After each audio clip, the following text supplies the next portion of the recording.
settled in? Thanks for your patience, all those kids in the front row. I like your t-shirts. Thanks for your patience. You guys have been great. This is our January 17th regular board meeting. This is the Board of Education for the Livermore Valley Joint Unified School District. These are open to in-person, as you can hear. We're also doing these over Zoom to give the community a better opportunity to watch our meetings. We're reconvened open session. It's 19:03 hours, and we're coming in from closed session.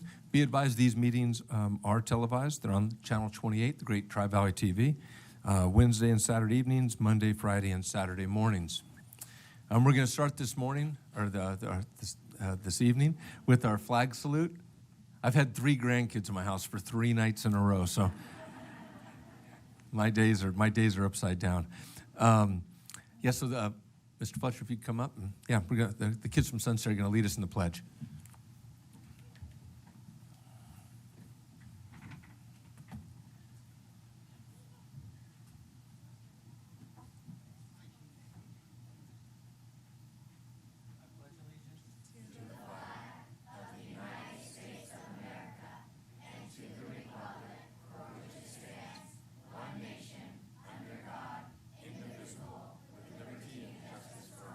Nicely done. All righty.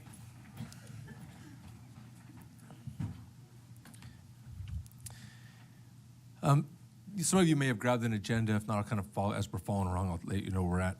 We're coming in from closed session, and any actions that we take in closed session must be reported out in open session. With that, I'd ask our Trustee Guzman, if you could read out the action.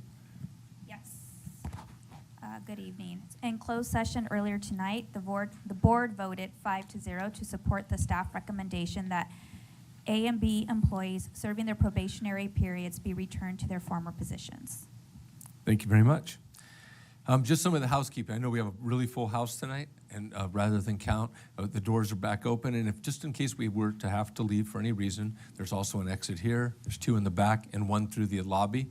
There's the restrooms are right across the lobby that most of you probably came in through the glass double doors.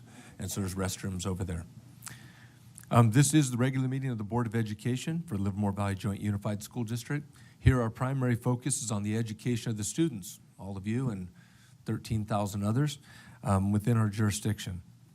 During our discussion on each item, there'll be a time for you to have the opportunity to speak on that item.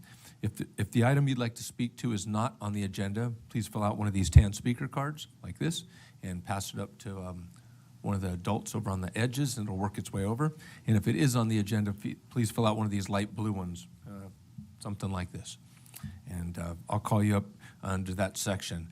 Communication from the public will be the tan cards, non-agenda items, and the blue ones will be on the agenda item itself. And when you come up, there's a little timer, and you'll also see it come up on the sides. You get 3 minutes. Please speak once to each item at the most.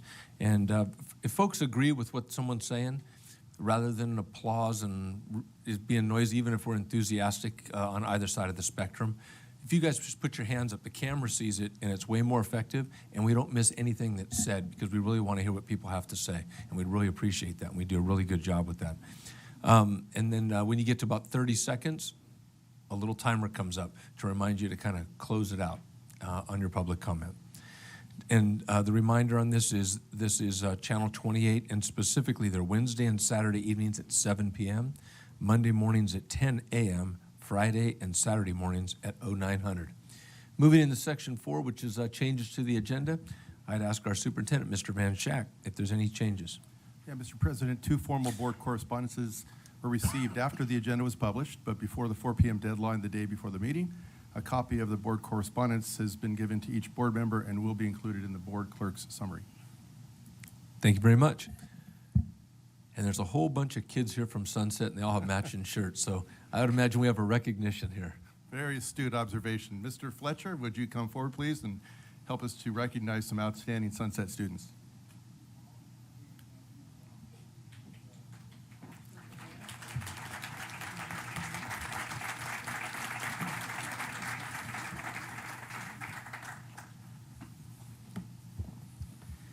Good evening, President Bueno, Superintendent Van Schack, Trustees Prusso, Guzman, Wong, and Druin, members of the Cabinet, and both ASB representatives. I am Tom Fletcher, the principal at Sunset Elementary, and I'm excited to introduce representatives from our student council and their advisor, John Linney. Mr. Linney has invested countless hours training our students to positively impact the greater Sunset community. The student council at Sunset Elementary has adopted a new motto this year, which states, "Together, stars light the universe." There is no doubt the students here tonight collectively shine brightly at Sunset. They took part in a comprehensive election cycle and were found worthy by their peers. They have not disappointed. These representatives meet twice a week and plan activities that make Sunset Elementary a kind and inviting place. They work during lunch, they come to school early, and they stay late after the bells ring. Their goal is to ensure a brighter environment and build a stronger community at Sunset Elementary. Their hard work has produced a variety of spirit days. They have held community events, including a holiday stocking event and a holiday toy drive. They have worked hard to beautify the school. The environmental team is planning an upcoming school portrait to reflect Sunset's culture. These student council representatives have been hard at work, and the Sunset community is proud of their effort and their commitment. They have expressed that they are grateful for this board recognition tonight. So I would like to say thank you, Sunset student council members.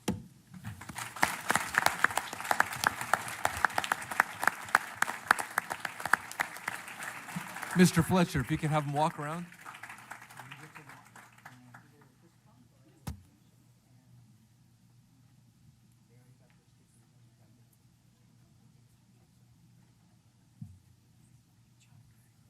Nice job. Nice job. Nice job. I even got my little sunset thing. Thank you. You'll direct them out. Nice job. Nice job. Good job. Yeah. Go sunset. Good job.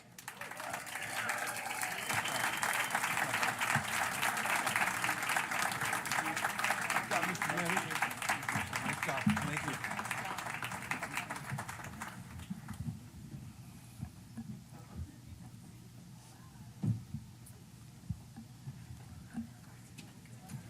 I like that.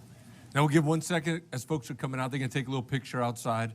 And so the parents that want to follow with their kids, that's fine. We'll give a second. And then the folks that are along the wall will kind of fill in. We'll let everyone kind of get settled. Thank you, Sunsetters. What's that? The surfers. Yeah, surfers. I had 3 kids to go there, so it's nieces, nephews.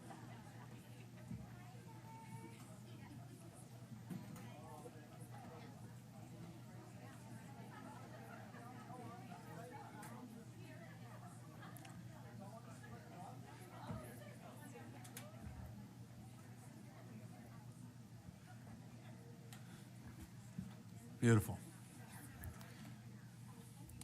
Okay. All right. We're going to go ahead and get settled in a little bit, and we have a recognition. We're going to announce our second one. Please. Thank you, President Bueno. Tonight we honor Ann White, who I will invite to the front to stand on that side of the horseshoe for what I believe is the first time ever. Ms. White.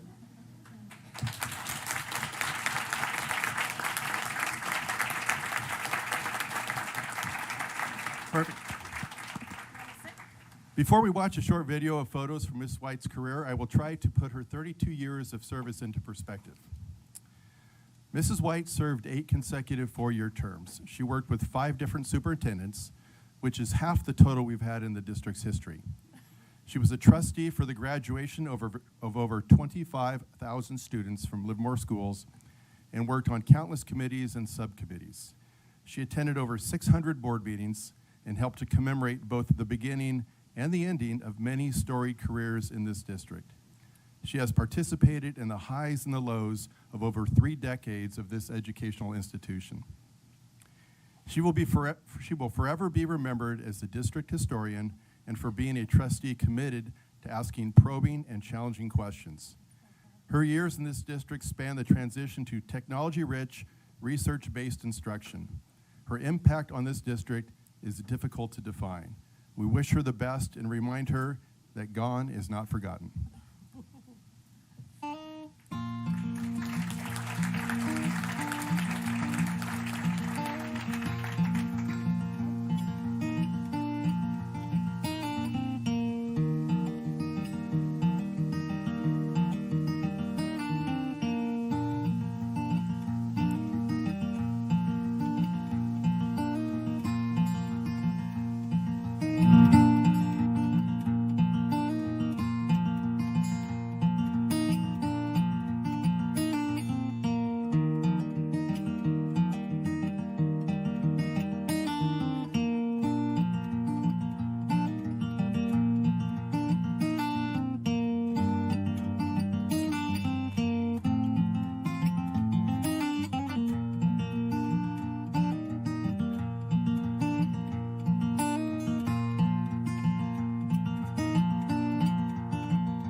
Thank you so much, Ann. Really appreciate it.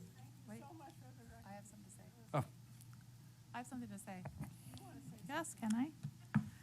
So I have known Ann for my entire tenure on the school board, which has been 4 years so far, and mainly in the capacity of a fellow school board member, but I have learned a lot of things from Ann. I've learned the ins and outs of being a board member, how to be on a committee, how to participate in meetings, and how to wave in parades, which is the most important part. Ann has also been our historian, and during many board meetings we hear the phrase, back in the old days. Her insight into historical decisions made by a couple of decades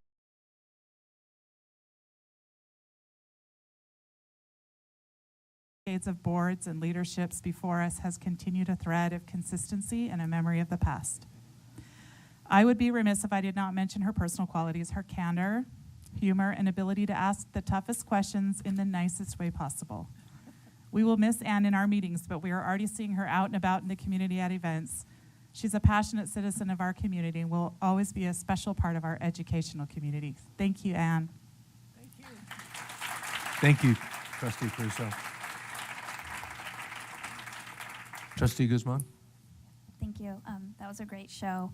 I also want to thank Ann because when I decided should school board be something that I want to do, I called Ann, and she was one of the first people to return my phone calls and have a really great conversation with me. And yeah, you're full of institutional knowledge. You did help me out a lot. And again, thank you for everything. Thank you for your kind words. Thank you. Trustee Wong? Well, Ann was also a school board member who returned my call when I was running for school board and has just given me so much advice and information throughout this whole adventure. What I'm most amazed by is after 32 years, she seems to remember every bit of the 32 years. She can talk about every decision that happened, every person, where I'm in this beginning of my 30-year, I can barely remember what happened in the first. So I just really appreciate that, and I hope you'll continue to take my calls because I continue to have a lot of questions, and you are really my mentor and my role model for school policy. And I've learned so much from you and really appreciate all you've done for not just school board. I mean, you were on school board for the entirety of my children's tenure in the school district. So thank you so much.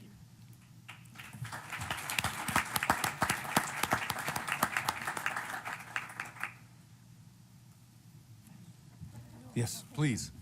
You good coming around?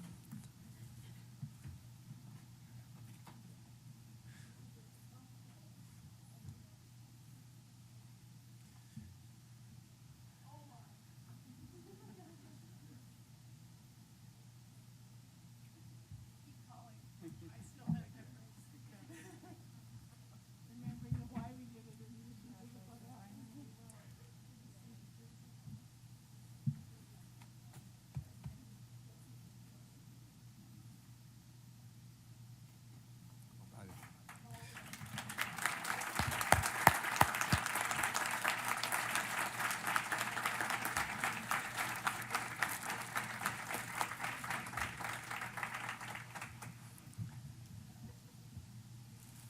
I guess I do want to thank you all for your kind words. I still, have memories, and I'm mulling things over and why we did that, and it was never easy. But any advice to board members would be participate in the life of the district. That makes it all worthwhile when you have to make those hard decisions. Go to the spelling bees. When a teacher invites you to her classroom, go. Go to the plays, go to the music concerts. That's what is the fun part. You're going to have some unfun part in a few minutes. And I know how unfun it can be. But keep smiling. We all are here for the students, and we all mean well for them. Thank you. Thanks, Ann.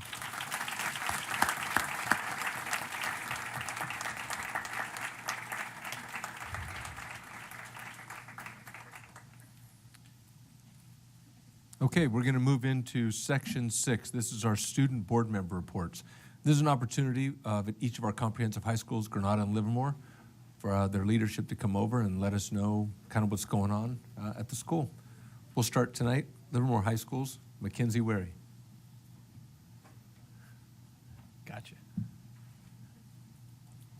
Good evening and Happy New Year, Board President Bueno, members of the board, Superintendent Van Schack, Cabinet, and community. As our LHS students return from winter break, we are reminded that we are officially halfway through the school year. LHS is starting 2023 off strong with several fun events and activities in the works. In particular, Operation Needle Drop is a school rally where we film a music video and the whole school is able to participate. This video will be filmed on Friday, February 10th. If you are interested in watching last year's video, type in Operation Needle Drop 2022 on YouTube. The following day, LHS is planning on hosting another dance for all grades. This winter formal dance will be held in our new gym with semi-formal attire. Another fun project ASB leadership is working on is bringing back an old tradition called Mr. Cowboy, or newly known as Class Cowboy.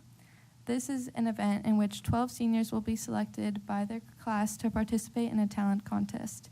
Each student will be filmed for a video where they will be showcasing a special talent. All students will vote on the most impressive talent. We are looking forward to seeing what our Cowboys can do. Livermore is crushing it in sports this winter season. Our girls and boys soccer teams have been doing very well.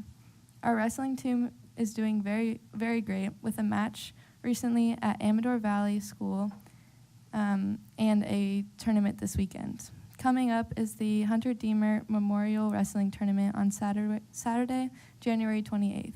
Visitors and spectators are highly encouraged to attend this special event. Our Cowboys are looking forward to a successful new year and encourage everyone to remember that today is a great day to be a Cowboy. Thank you. Thank you very much. And from Granada, Loudon Philbrick. Good evening, Board President Bueno, members of the board, Superintendent Van Schack, and Cabinet. Students are starting to get back into things after the holiday season. Winter Ball will take place on February 4th, and tickets are now on sale, and ticket sales will end on the 30th of this month. This past Saturday, the Granada wrestling team hosted the 22nd annual MAT Classic Wrestling Tournament. 43 teams from across the state participated, and Granada placed third. All sports have begun e-ball league play, and our boys basketball is one of the top teams in NCS, and wrestling is one of the top teams in e-ball. Boys basketball, girls basketball, boys soccer, and wrestling are all pushing to make the NCS playoffs. Female wrestler Lauren Wynn is the 7th ranked girl in the state at her weight class. Big things are in store for Granada in these upcoming weeks, and we're excited to see what's next. But remember, everyone, stay classy, Granada.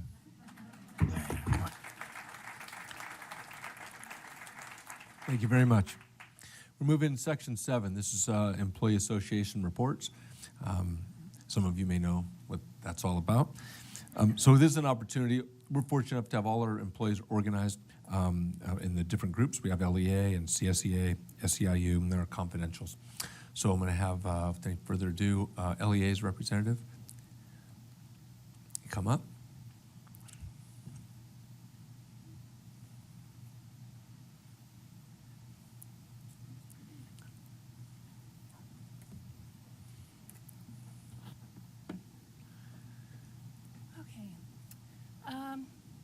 Good evening, Board President Bueno, members of the board, Superintendent Van Schack and Cabinet, and student board members Philbrick and Wary. My name is Renee Haugen, and I teach science at Livermore High School. And this is Keith Pickering Walters, and he teaches 3rd grade at Lawrence Elementary. And we are the LEA bargaining co-chairs. Behind us, we have the rest of our negotiating team, I think, except for one. Eileen Greenlee, LEA Vice President. Peter Hetherington, who teaches 5th grade at Sunset. Mandy Ramirez, who teaches math at Christensen. Noel Matern, who teaches social studies at Granada. And Alana Gray, who is a resource co-teacher at Mendenhall, who couldn't be here tonight. And now I'll have Keith speak. Thank you. Oh, it's wireless now. Yes. Okay. Negotiations between an employer and employee union are a necessary activity and one that we handle pretty well here in Livermore.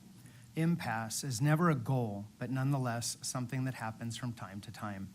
We appreciate the board's support in helping our teams to get unstuck and moving forward again.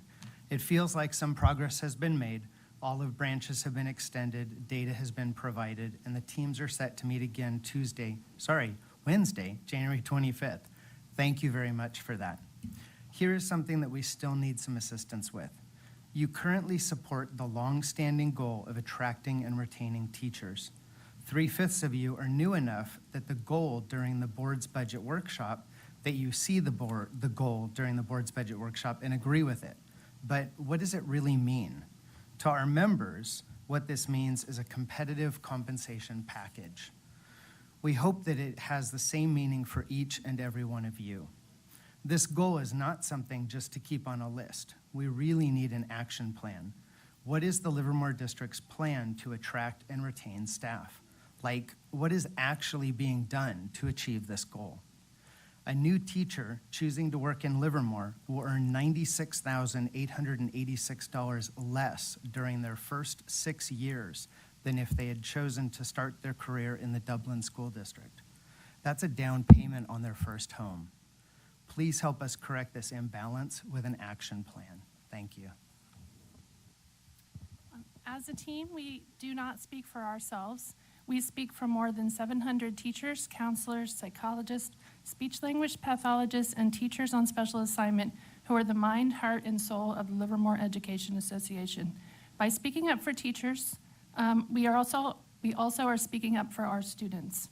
We especially want to emphasize how important our positive negotiation progress is to our students as we head towards March hiring season. Having the security of knowing that an outstanding teacher is in every classroom and not a long series of substitutes is of vital importance to our students and their families. We believe that we, collectively, must do everything in our power to attract and retain highly qualified educators. To say there is a teacher shortage at this point is an understatement. This day and age, every educator has options. We believe that the positive progress we have made towards a timely competitive compensation agreement is a sign that we are doing collectively everything we can to attract the best and keep the best educators here for our students. Thank you. Thank you.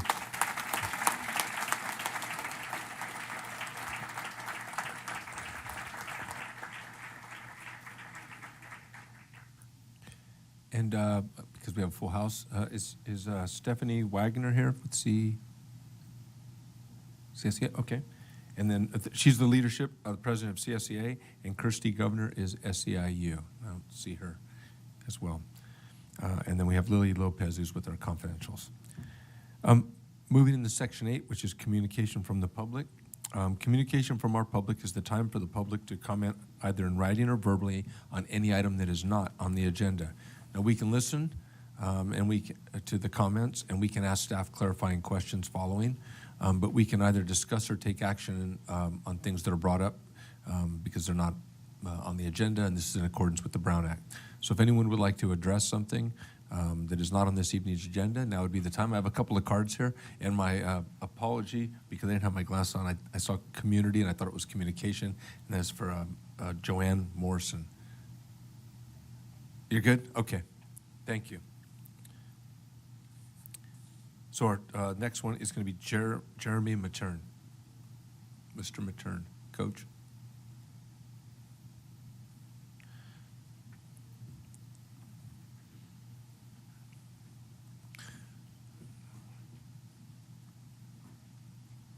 Good evening, Board President Bueno. Hang on one sec. We want to capture it. Just hit the button in the middle. I know. There it is. You're on. Reading skills. Good evening, Board President Bueno, members of the board, Superintendent Van Schack, Cabinet, and everyone here and at home who cares about our students. My name is Jeremy Matern. I'm in my 22nd year of teaching and coaching, and this is my 8th year at Granada High School. I'm speaking on behalf of my fellow teachers, and our message is simple. We must be valued and respected, and this begins with a living wage.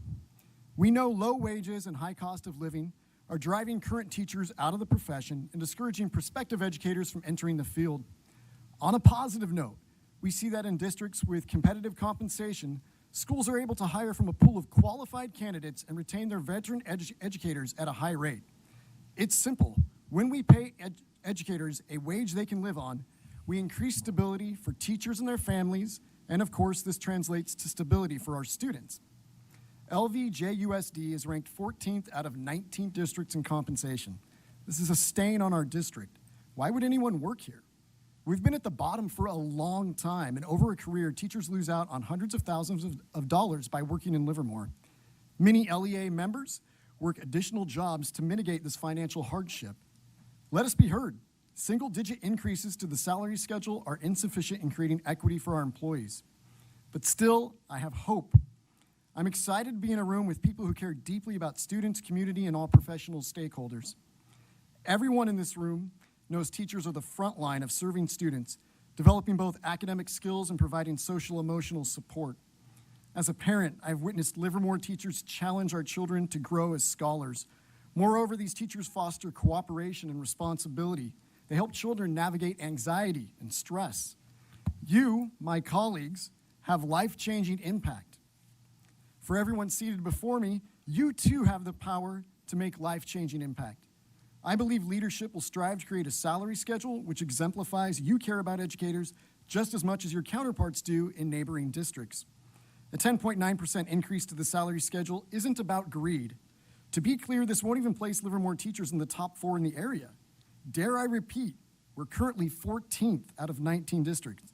It's long past time we get real about our salary schedule and establish stability for our over 700 LEA members, their families, and our students. This is about doing what is right so employees can afford to live on their teaching salaries and focus on students. A double-digit increase to the current salary schedule will begin to help employees with this very reasonable goal. If we truly are a top workplace, then leadership must create the best financial situation for all employees. So aim for excellence. Be stewards for students. Be titans for teachers. Be energized about education. Be champions for change. This can be your lasting legacy on our district. Thank you. Thank you.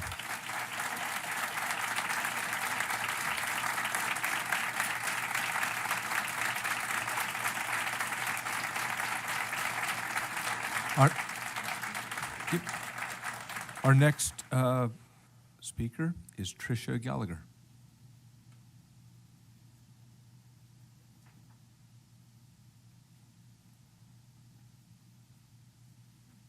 And then Jennifer Youd. Do I still have to push this? No, it's on. It's on. Yeah, you're good. Okay. You're ready to go. Thank you. I'm Tricia Gallagher. I'm from Ranch Hill Elementary School, second grade teacher. I am speaking tonight on behalf of my colleagues and our students at Rancho Elementary in regards to the power outage on our campus on December 16th. District leadership should have put students' and teachers' health and safety first and closed our campus that day, and going forward should take stock of our district's emergency preparedness plan, as well as compensate our Rancho teachers with hazard pay. Our staff and students endured an exhausting 6.5-hour school day in an unsafe and unhealthy conditions with no heat, light, phone, nor internet access on a winter day where the outside temperature ranged in the low 40s to 52 degrees. Our district website states that if the weather is moderate and heating or air conditioning is not essential, we can continue without power. The weather was nowhere near moderate and heating was absolutely essential. Classroom wall thermometers were registering at 50 degrees. Cal OSHA recommends indoor temperature be kept in the range of thermal comfort, which is between 68 and 76 degrees. None of us were even remotely close to comfortable on so many levels. Teachers were grabbing blankets and coats from their cars and running home during their lunch breaks to make up this nearly 20-degree difference. In addition, we were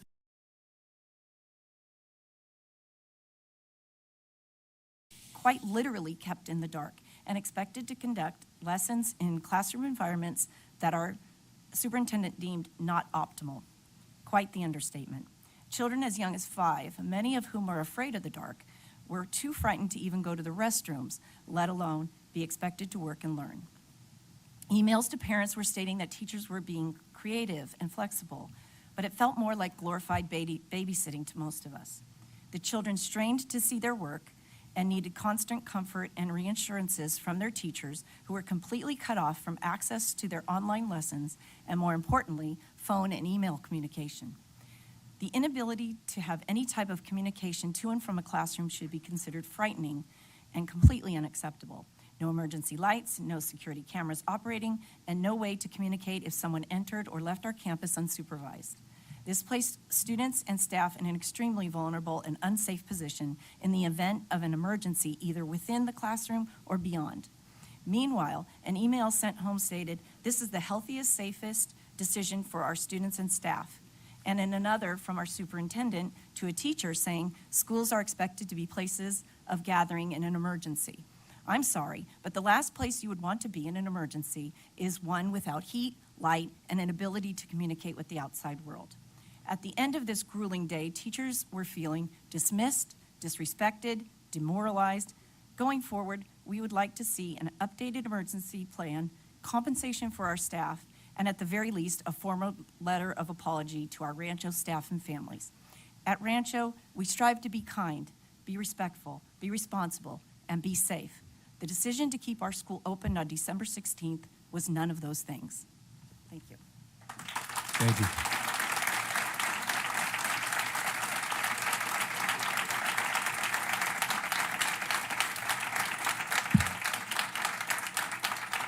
Okay. All righty. Questions, comments? All right. Jennifer Yaud, please.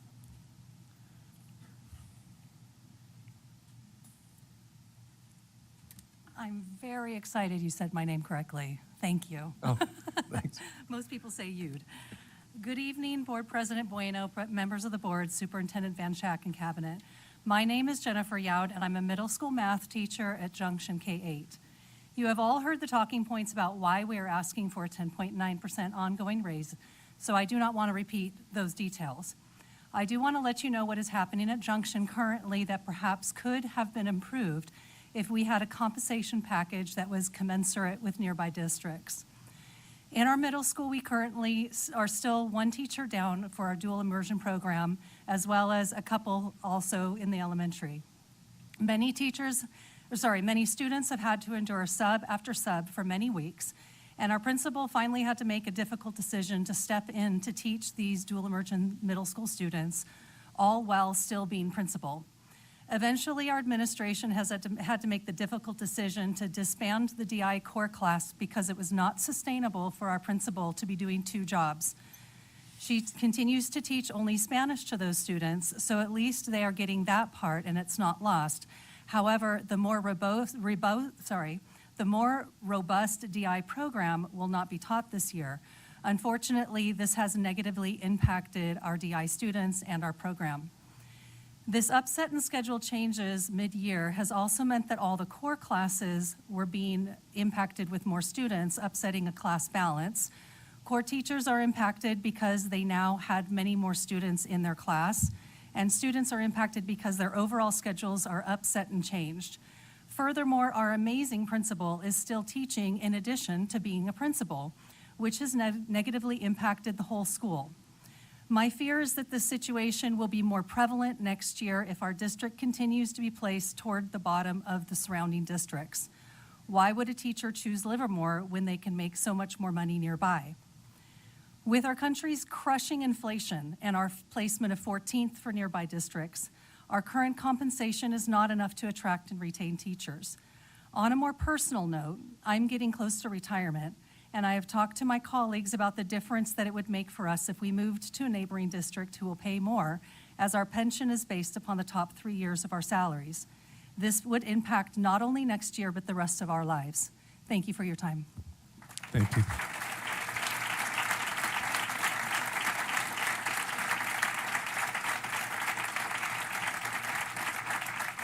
That would conclude our public comment cards. There's no more came back up.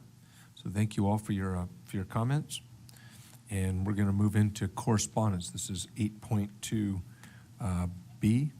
Formal written correspondence to the Board of Education shall be acknowledged if received by the board or in the superintendent's office by 4 p.m. the day before the meeting. Formal written correspondence received after the cutoff time will generally be acknowledged at the following meeting. Please note that our board electronic communications received via the Livermore Valley Joint Unified School District website by accessing the formal written correspondence to the Board of Education link with all fields completed and verified shall be treated as formal written correspondence. And with that, I'd ask our clerk, Trustee Pruso, if there's any correspondence, and if so, if you could summarize for us, please. There is, Mr. President. Julie Cato, a parent, wrote about support for teacher compensation increase. Dave Von Heater, a parent, wrote in requesting teacher support and salary increase. And the following two were added after the agenda was published. Tara Ham, a parent, wrote about the need for progressive pay increase for teachers and not being across the board. And Tony Hunter, a parent, wrote about entering negotiations and the need for caution when granting concessions on academic freedom. And that concludes the correspondence. Okay. Thank you very much. All right, we're going to move into section 9. This is our discussion items, information discussion items. And Mr. Van Schack, if you could introduce 9.1, please. I will do so. Thank you, Mr. President. I would like to bring Mr. Tom Fletcher back up to provide us with information about Sunset Elementary School.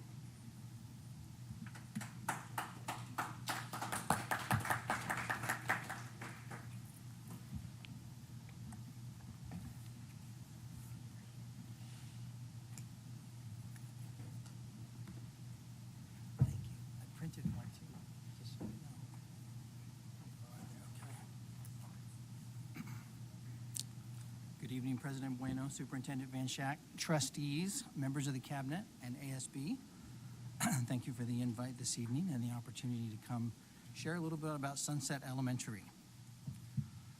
So, Sunset Elementary School has received the PBIS Silver Implementation Award as we've been working really diligently on putting those strategies in place on campus. We've also received for 22-23 the Kindness Certificated School Award. And then we also have a very active PTO and a supportive community at large. And as you know, through that process of a community that's very supportive, we were changing our mascot, and we are now known as the Sunset Surfers. So we're having a little bit of fun with that, and it's been really well received. So a little bit about our demographics. We have 757 surfers. About 400 of those are males, and about 360 of those are females. Our ethnic breakdown, we have about 52% white, we have 28% Asian, we have 16% Hispanic and Latino, and 2% Black African American. 6% of those are English learners, 9% are students with disabilities, and there's some debate about the number, but I've got 21.8% socioeconomically disadvantaged. So that's been a little bit more difficult to ascertain lately because the free and reduced lunch program has not had to be applied for anymore. And so with the free lunches coming, I know sometimes it's hard to really narrow that down and figure out what those percentages look like. But our school success data, the first two categories with our CASP, ELA, and math, we had a 75% proficient in our ELA numbers, which was 3% up from last year. And for our math, we were 72% proficient, which was a 4% increase from the previous year. So when those planned actions, as I know many other principals have been talking to you for the first couple of months, we really are focusing on that universal access time to be able to make sure that we do some targeted intervention in those areas. And so for our kindergarten, first, second, third, and fourth graders, they have been focusing on reading because that's definitely one of our focuses.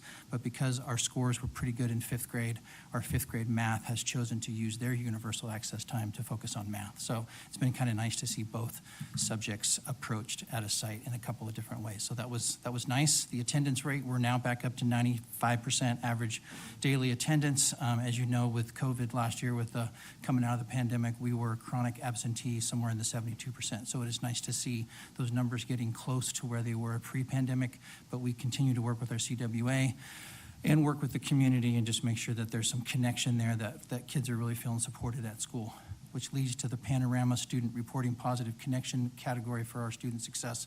That is one of my hats that I've hung in the past about connections and making sure that students feel connected so that they can be a productive part of the community, and we're at 72% reporting positive connections. So that's definitely a goal we'd like to increase and to look into a little bit because many students get the option of opting out of that. So sometimes I'm not sure if our data is completely accurate, but we are continuing to build that rapport with our community through the teachers, through the students, through the PBIS doing stickers, daily interactions. I'm on the announcements every morning at 8:35, talking a little bit about what's going on, giving them a silly dad joke, working on character counts, started some kindness clubs, some Choose Love curriculum, so just trying to make sure that they know when they come to school that it is a safe place for them to be.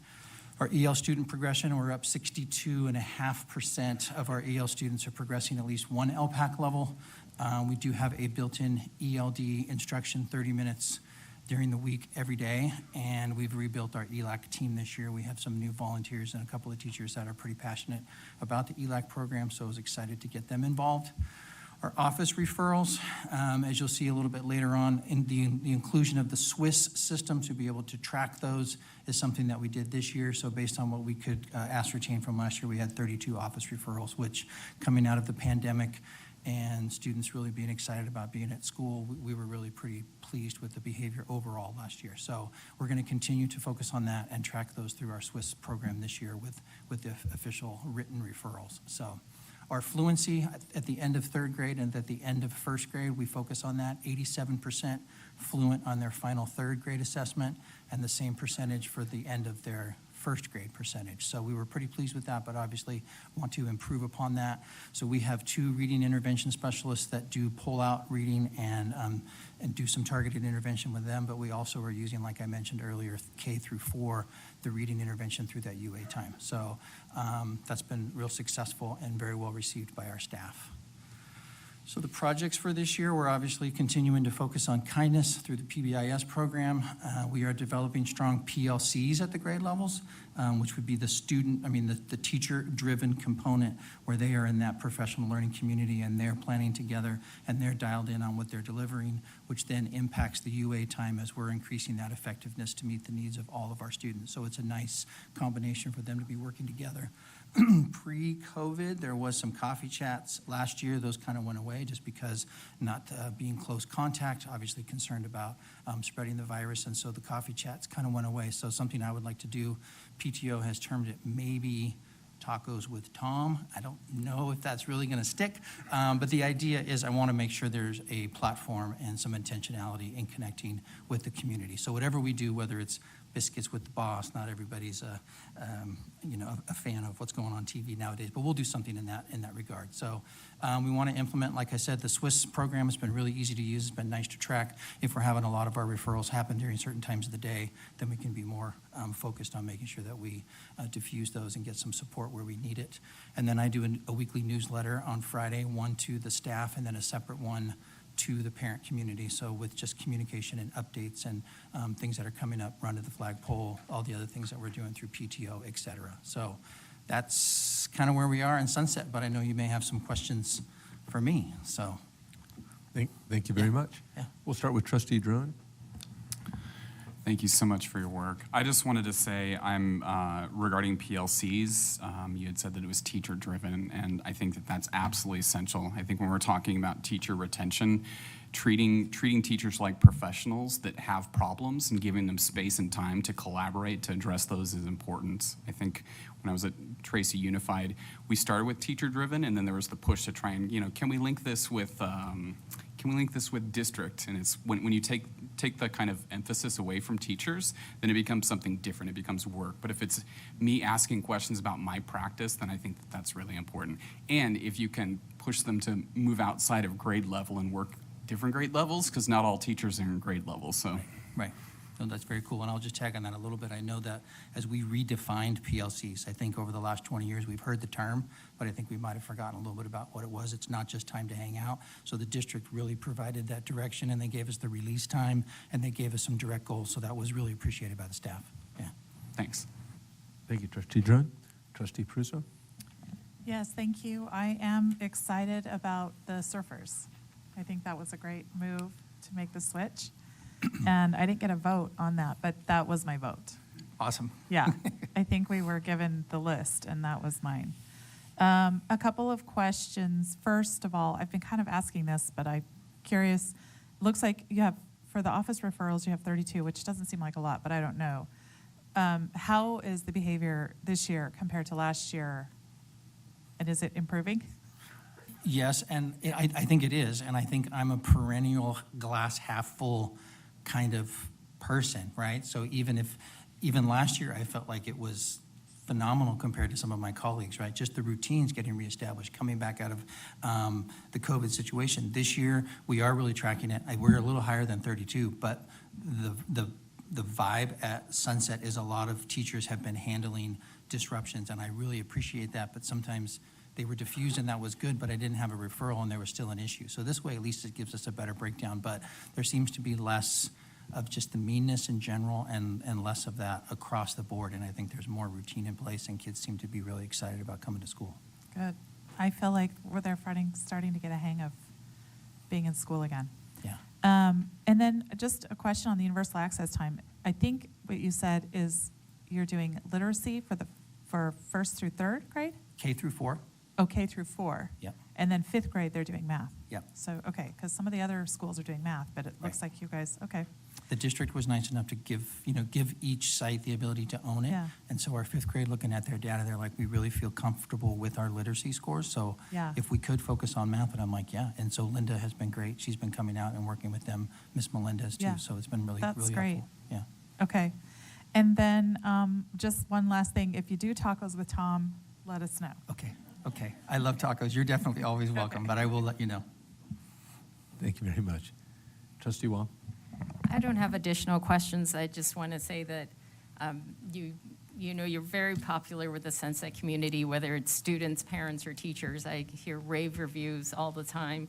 And it's no surprise to me because you coach my son on every baseball, basketball team he played on in elementary school. And so I know, applying that to you as a principal, I knew it was going to be a winner. And then you also made the very popular decision of finally changing the mascot at Sunset. And so my question is, what does the mascot costume look like? Well, so and when am I going to get to put it on? I know. Well, we could be creative about the surfers. I did dress up as a surfer for Halloween, which was kind of a lazy outfit because it's a pair of board shorts and a T-shirt, right, and a hat. But Sonny is the mascot where he has the sunglasses on, so he still surfs. And Sonny doesn't have a gender, right? So Sonny he's on our wall in the multipurpose room, and so Sonny is still the dress-up mascot. So that's I can pull that off. You can do that. You can always wear surf attire. That's okay too, as long as it's not freezing cold outside. Okay, great. Thank you. Thank you. Thank you very much. I know you're doing a good job over there. Thank you. I happen to have 3 kids, nephews, nieces. Everyone went through Sunset. And so changing the name, it was very disappointing. No. We got a little bit, but they were just kind of, I think, sarcastically teasing me. So it's been well received, and your guys' support cabinet across the board has been. Is the song going to go different too? Nope, it's the same. It used to be Sundowners, we all say. Now it's Sunset Surfers, we all say. So we left the same tune, and we already changed it on the wall. And I just wanted to hear you sing. kids That love was it. it. That was it. It's great. Thank you very much. Yes. Thank you. All righty. Mr. Van Schack? Thanks, sir. Following that up will be our Director of Assessment Accountability, Mr. Matthew Hart, who will step forward and provide information about the English Learner Reclassification Report.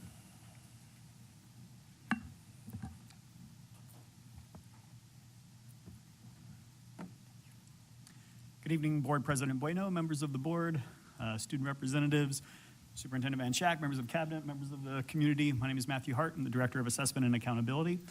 Educational law in California requires that we present to the public and to the board information on our English learner reclassification and progress in helping our English learner students over the past year. So that's what I'm going to do tonight. There are a couple core values, I think, that have been outlined by the board before and by our district leadership that I just kind of want to articulate at the beginning of this. First is that we see biliteracy as an academic strength.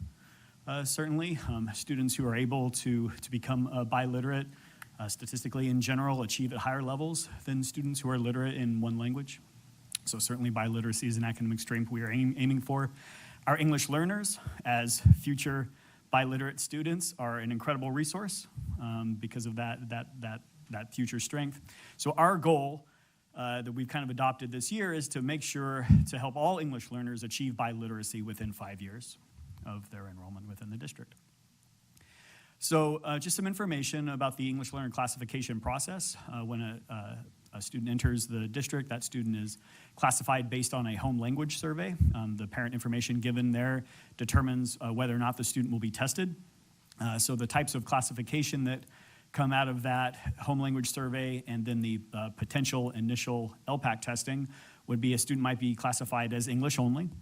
A student might be classified as initially fluent English proficient, that they speak another language or another native language, but they are also proficient in English upon entering the school system, that they are an English learner in progress towards being able to study in academic English, or you could have a reclassified fluent English proficient student. That would be a student who is an English learner who over time meets the criteria to be reclassified as fully English proficient. This is all measured by the LPAC, which is the English Language Proficiency Assessments for California. It has 4 components students take. As a listening, a speaking, a writing, and a reading component. The purpose of the LPAC is to determine whether a student is able to, is proficient in what we call like sort of academic English. Not only that a student could speak politely or, within conversation, but that a student could think, respond and think within sort of academic depth.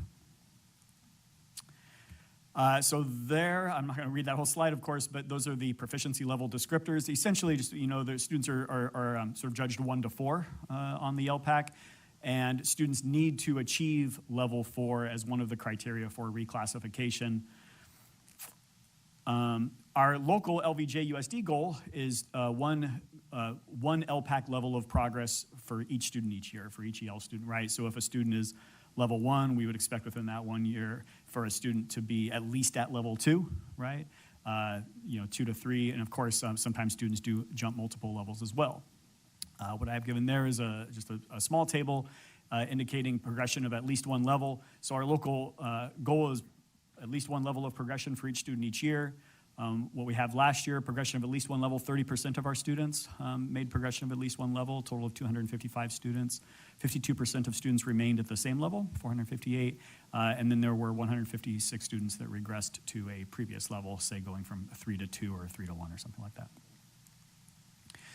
Here's the reclassification process. A student has to meet each of these in order to be reclassified as RFEP. To have it well developed on the LPAC, that's level 4. That, by the way, though it's testing, it's very focused on English proficiency level. It's no joke. Again, it's not just a polite English. It's academic English. Teacher evaluation, making sure that that's essentially to judge the content, right? That is the student able to not just have the English proficiency, but the content proficiency in order to be considered grade level. Parent input, and then Education Code does require some comparison of performance in basic skills. Most typically, within the appropriate grades, we would use the CASP for that, the ELA portion of the CASP test. There are some grades where students don't take that, like grades 9 and 10 or grade 2. So we could use literacy benchmark assessments, such as EasyCBM, and the segmenting and fluency assessment. We also have our district writing benchmark that we could use as well. Some just kind of general reclassification data. These are reclassification numbers from the last couple of years. We did have a jump last year. Unclear why exactly jump. I suspect maybe we have students coming back full time after a year of or 2/3 of the year of student dismissal or distance learning. So students coming back from that, being able to get more help with English language progression. Us being able to catch up and test more students also really matters a lot. And so I think that accounts probably for the big jump last year and number of students reclassified. And of course, our teachers need the tools and the strategies to be able to help our students progress. All of our teachers are CLAD certified. That just means that they can teach students who have English as a second language, and they're able to sort of provide the accommodations necessary to dispense that content. Some of our teachers have BCLAD, right, which is bilingual cross-cultural language and academic. That means that they can teach students in essentially another language, right? And so our teachers who teach dual immersion at Junction, for example, would need to be BCLAD certified. And then instructional strategies, we have the GLAD training that's been going on for years and years. Guided language acquisition design teaches various what we call like SEDI strategies for teachers to be able to help our English learner students access the content. ELD programs tend to be, the way we've framed it over the last couple of years, it's just sort of the systems of the schools have it divided into two kind of categories. One is designated ELD time. That would be just time set aside for ELD students, very specific to making sure that they are able to progress in the English language. And then integrated ELD time, and that's just with everybody together, still making sure that, that our ELD students have the accommodations necessary to be able to access the content and progress in the English language. So what we do is we tend to make, we make sure that each classroom has designated and integrated time in place for their ELD students. We have been developing this year within the Educational Services Department an English Learner Program plan. We've had a plan sometime detailing like necessary expenditures, but what we wanted to do is make sure to tie those to certain goals. So just want to kind of present to you now, these essentially would be the sort of specific elements that we would like to implement that would help our ELD students progress and meet the goals that we've established, specifically the goal of 1 level of LPAC progression per year for every student. Element 1 would be develop and staff a Title I schools ELD instructional TOSA position. 42% of our EL students are concentrated within our 3 Title I schools, and so a TOSA position very specific to those schools we think would be a very, very high leverage way to get a specialty teacher in with students and to support teachers as well with their strategies. Element 2, to adopt and deliver quality ELD curriculum. We actually have not yet had, we are working on establishing a unified ELD curriculum for the district. Element 3, fully integrate ELD services into the multi-tiered systems of support model. We have really great cost systems, for example, working within our district and making sure that we have English learner students accounted for within those cost models and making sure that schools are tracking the programs that are used to support individual students. And element 4, ensure that each school utilizes support from families. Certainly, as we've said, biliteracy is a strength, and the families, the diverse families of our students are a strength as well, and we want schools to be able to pull from those resources. So this plan, I won't go through it now, but each of those elements has sort of several action steps that are meant to help hold us accountable in educational services for how we are helping our English learner students to progress towards academic English. And that is my report. I'm open to questions. Thank you very much. We'll begin with Trustee Guzman. Thank you. First of all, I like to just see that Livermore sees biliteracy and multilanguage as an asset. When I was in the classroom, that was not necessarily the viewpoint. So that's great. I do have a couple questions regarding numbers and just making sure I'm reading this correctly. What is our total population of English learners in the district? I think it's 1,300, but I'm guessing a little bit there. I don't have it right in front of me. Okay, so that makes sense with what I'm seeing on Department of Ed. Okay, so when I look at, so this report is only for the reclassification? This entire, yeah, sorry, go ahead, sorry. Okay, I'm just assuming, because I'm looking at the one of the charts here, the percentage that progressed 1 level, those that stayed at the same level and then regressed. And so just to be, so those numbers wouldn't necessarily add up to our full, because they would have had to have taken it over 2 years, right? And so, you know, a student maybe who was English 12 and graduated wouldn't have taken a second time. You know, we endeavor to test every student. We get the vast majority of them, but not always. So those numbers might not exactly equal up to all of our total district English learner numbers. Okay.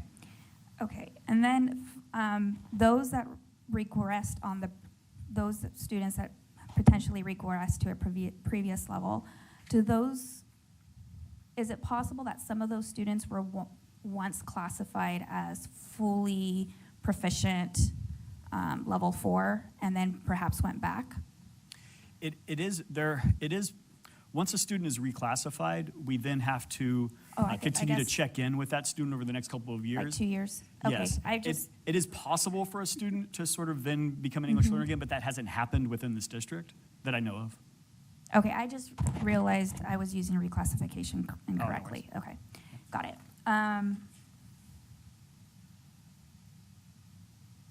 So a reclassification, so actually let me define what I think reclassification is again. Reclassification means you're just going up a different level. No, I Or apologize for- reclassification yeah. means you're no longer considered an English learner. I apologize for being unclear. So reclassification would be the student is no longer considered an English learner, Gotcha, that okay. they are reclassified, that they are essentially now really biliterate, right? That they Right. are able to fully study within the Okay, English language. that's how I thought it, and then I started getting twisted up in my own words. That's my Okay, thank you. No problem. Thank you. Trustee Jordan? Couple questions and then a couple comments. So first, can you tell me, testing for the LPAC, is this done by their own teachers or is this done by outside or is it a mix between? Because I know that, from my own practice, having your teacher testing you, there's benefits to, comfort and that kind of stuff. I just didn't know if that was a goal for the district or if that's even possible or feasible logistically. It's in between. So we have a specialist who oversees, it's within my department. Her name's Elizabeth Freitas. She does an amazing job of organizing our LPAC testing, both summative, which is most of what I've discussed tonight, but also initial, which I kind of talked about a little bit at the beginning. And she does that throughout the year. Summative LPAC testing begins on February 1st, so she's gearing up for that sort of massive project. She uses test examiners that we have hired within our own sort of cadre of available professionals. Yeah. And not teachers, though, just to be clear, it's like classified staff.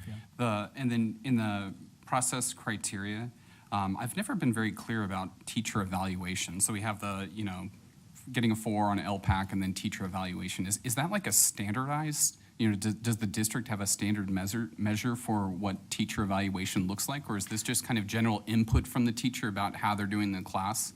It's sort of both. I think we do have a form that we give teachers. I think it's also meant to be flexible for, to trust the teacher to provide expertise on whether the student is sort of meeting grade level content. Yeah. I can send you I'll send the board the form so that you guys can see what it looks like. But it's, is the student grade level in reading, in writing, in content, and they sort of check yes or no. Is the student grade level compared to peers? They say yes or no. It looks like that. I'll share that with you. Cool. I mean, it's, if the teacher's, not here, but it's always been something in my mind that, if you have a teacher that, thinks they're not ready, then they can kind of perhaps disrupt the entire process of reclassification, at least theoretically. I'm not saying that that's happening here. I'm just curious about that process, so I'd love to see that. No, I know. And sometimes, there's multiple things to check yes or no on the form. And so sometimes we have to ask some follow-up questions. I actually discussed one of those with Elizabeth today where, okay, we have a student who's, okay, grade level in this, grade level in this, grade level in this, but then we're saying the student's not right. Well, why would that be, right? And usually with a little bit of clarification, the student ends up getting reclassified, but it just means we have to have a conversation. And then 2 comments. First, GLAD is amazing. I went through GLAD certification in my 7th year, and it was probably the closest to a religious experience as a teacher that you can imagine. Just the whole idea behind GLAD is you look at learning and you think about where does language fit into this, and you try and root out the assumptions about language. And so the last 2 years that I taught were completely different. It was some of the hardest teaching I've ever done because you were thinking about language every day and being purposeful and intentional and making sure that everything you're doing is accessible to every student in the classroom. So I can't, I'm not sure the training that they're going through, and then thinking about the TOSA, if they, teacher on assignment, if they can be someone that's GLAD certified, because it's hard. You have to rethink everything that you're doing if you're gonna do it well, as opposed to just kind of a pick and choose CDI strategies. Amen. And then the last thing that I was going to say is that, so I teach relating to multilingual education, and I see that one of the core values is biliteracy as an academic strength. And I think one of the things that we need to do is we need to walk the walk. And so when we use language like English language learner, there's a deficit lens to that. And I know that English language learner is a technical term that we use, but within academia and then within people that are trying to view these as emerging bilinguals. They're not just someone that's missing something, they're somebody that's on a path towards becoming something awesomer than, by becoming bilingual. So I think it's something that we need to think about how do we go about defining these people, because labels are important. When we say you are an English language learner, it's saying something about what they're missing, as opposed to, as they're saying, talking about them as emerging bilinguals. So how we can do that, and even I've been trained by using this language, but I think it's something we can strive towards. Thanks. Thank you very much. Trustee Pruso. Okay, I do have a question. So it looks like we hope that within 4 years that our students will be reclassified about, right? Because Yeah, I we think like them to we've kind go of placed one the number at level like sort per of 5, year. but yeah. Right. Mhm. And obviously that doesn't happen. At what point, like, what happens if a student just isn't reclassifying and it's been 6 years, 7 years? What do we do? The student continues to receive just designated keep EL time. Yeah, going. we have a part of that, the sort of the 4-element plan that I've given is discussion of sort of differentiating the types of designated assistance that we're providing.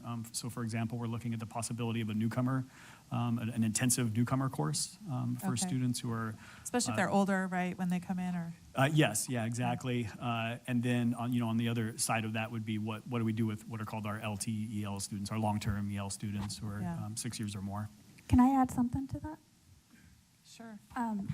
But I don't remember if it was last month or the month before, but we did recently get ELD classes that are now A through G approved, or A through F, which was a big Yeah. win for reasons like that. I guess that kind of goes with my other Yeah. question. Is reclassification required for graduation?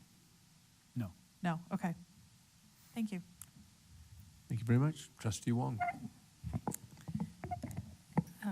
Let's see. So it's hard for me when we talk about English learners to not be too biased by my own personal experience as an English learner in 3rd and 4th grade. I came to this country at the end of 2nd grade. And so to me, 5 years seems a long time. If someone came here in 1st grade and by 5th grade still isn't, or needs that much time and lives in this country and is immersed in the language, because it took me 2 years, but I was much younger. I imagine someone who comes in 8th or 9th grade may need more time. But how long does it typically take a student to be reclassified? I'm going back to CLAD training. So I think polite English in general is, and that's sort of conversational English, I guess, is gained within about 2 to 3 years. But academic English takes a longer time. Sometimes the stretch there is anywhere from 4 to 6. Going back to my training, I'm guessing there a little bit, but I think that's accurate. So our reclassification is academic language? Yes. Okay. Yeah, So we're looking for students to be able to academically engage in English. Think in abstraction, for example. Okay. And did we track the kind of differences by how young they were when they started? No, but we should. That's a good idea. Okay. Let's see. Oh, I was interested in the idea of regressing. I was surprised that larger percentage of students actually regress. What kinds of things would cause someone to regress? I'm not sure. It's a concerning issue. I mean, I guess I'd say, and I've tried to present the data without being evaluative, but I think it seems fair to say that 30% of our students making progress isn't near the goal that we've set for ourselves, right? And certainly if that's our goal and we see regression, then it's extremely concerning. Sometimes there are questions of test taker validity, right? Are they taking the test seriously? It is a demanding assessment and a comprehensive one, so it takes some testing endurance, kind of like along the lines of the CASP. And so, maybe there's some of that, or maybe the truth is also, though, there's a stretch of scores, it's called the scaled score, that places them 1, 2, 3, or 4, and the older they get, that scaled score moves up. So a student could say, I'm making up numbers here a little bit, but if, say, a student scores a 1,300, 1 year that could get them level 3, and if they score the same 1,300 the next year, that would be level 2, right? Because the scale the window would sort of shift up. Okay. And so it could be that what we're seeing is regression is really them being stagnant potentially, but the expectation sort of moving up.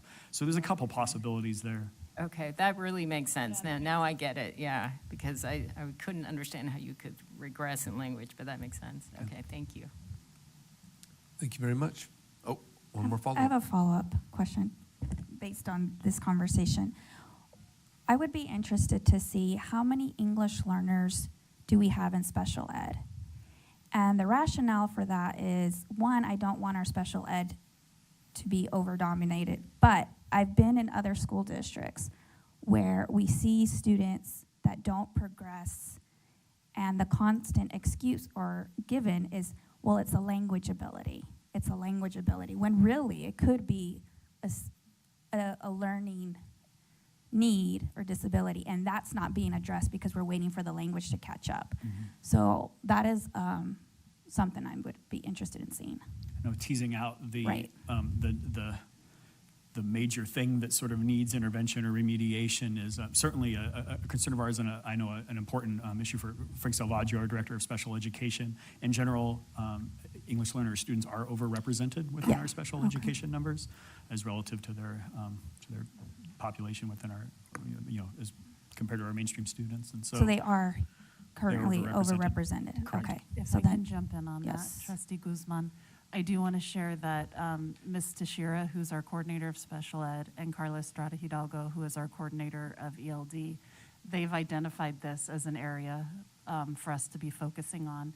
And they're working with some outside support to help identify specialized criteria, specifically potentially for students who are nonverbal. And really making this more of a central IEP team decision to evaluate the students' disability, how it connects to their language proficiency, and shifting away from the standardized model and looking at alternative ways to reclassify our students on IEPs. So that is something we're working on developing and refining as we speak. All right. Thank you. Thank you. Appreciate it. Thank you for the thoughtful questions. I appreciate Thank it. you. Okay.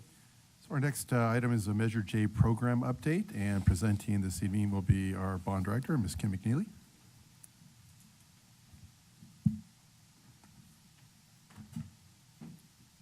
Good evening. Thank you. Mr. President, members of the board, Superintendent Van Schack, and Cabinet, it's my pleasure this evening to present our Measure J update on the Livermore High School Aquatics Complex project. As always, I'd like to start with just a quick reminder of schedule and the scope of the project. This phase of the work, the Aquatics Complex project, began as we completed the athletics portion of the project in May of last year, just a little bit ahead of schedule. And the planned completion date for this project is summer of 2023. And I'll talk a little bit more about that. Just a quick reminder about the scope of this phase of the project. This includes a 38-meter by 25-yard pool. It is 12 competition lanes, 2 practice water polo courts, a full competition water polo field as well, and then 2 dive tanks and the support buildings, and a support building related to that. And I'll talk in a little bit more detail about that as we move on. As always, it's always fun to do project updates because we can do pictures. I think every time we take these that the clouds are for free. We get all sorts of great clouds in Livermore. So what you're looking at right now is our before picture. Basically in the foreground, the red roof is the old gym at Livermore High School, and you can see kind of in the background there the sports complex. The athletics complex, you'll recall, was completed while this building was in operation so that we didn't have the added cost of temporary facilities. And in fact, our pool is being constructed basically underneath of the red roof as we move into that phase. So we started with demolition in May, but there was a really neat opportunity as part of that, and you can see the demolition images on the right as the old gym is being torn down. We had a really, really short window to do what was a really exciting partnership project with the Livermore Pleasanton Fire Department. Those are the images on the left. They literally had about 2 days, but we had them in there for 2 full days to let this building do one more educational mission, and that is to train our local emergency responders. What they were sharing, it was a fascinating process, and what they shared with us is they rarely get the opportunity to train in facilities that are not part of their training facilities. And so their teams very rarely get the chance to actually go into real world conditions, and there are often nuances or things they don't expect to find, and it's really good for the training process. So it's a sidebar, but a really cool beginning of this project as demolition started in May. We really had the first, over the course of the summer, of course, a lot of site grading and working the soil. We had a first major milestone in October The upper image you can see is the beginning of asphalt in and around the pool area, and the lower image is the end of a very long day, just about completing that work. What that really set up, and it's asphalt, but what's exciting about it is it set up the possibility of working while we have weather. I think we doubted we were going to have weather for several years, but we have it now, and this has really allowed us to continue working, so it was a major milestone in this project. As that was going on, really mid-September, we started digging a really big hole in the ground for the pool, and you can see in the upper image, we're looking out toward that asphalt area that was completed. It's starting to look a little bit like a pool, or at least a little bit like a dive tank in the upper image. And then in the lower right image, you can see the full, the sort of full view of the dive tank, and then behind that, the very beginning of the pool building that supports that new pool.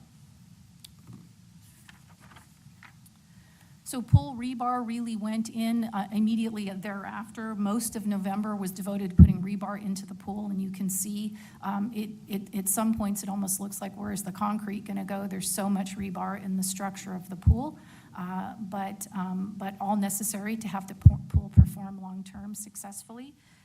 This went through most of November, and you can see just one example in the foreground of this image. We did shotcrete on the side of the pool, stabilized the pool edge, and really allowed us to weatherize again. And then this is Thanksgiving break of this past year. In the upper image, you can see this is a little bit about mid-morning, I guess. We began at 6 a.m. during Thanksgiving break, and we ran 2 pumps, continuous cycle of truck delivery for 450 yards of concrete. I did the math really quickly just because I think it's interesting, and maybe some of you. That's over 21,000 square feet of concrete in about a 6-hour period, just kind of amazing to me. We made huge progress on that day, and it allowed us to, again, hit another major milestone in the project. If you look at the left image, you can see the guys working in the dive tank, basically, and then in the lower right image, as they're finishing at the end of that day.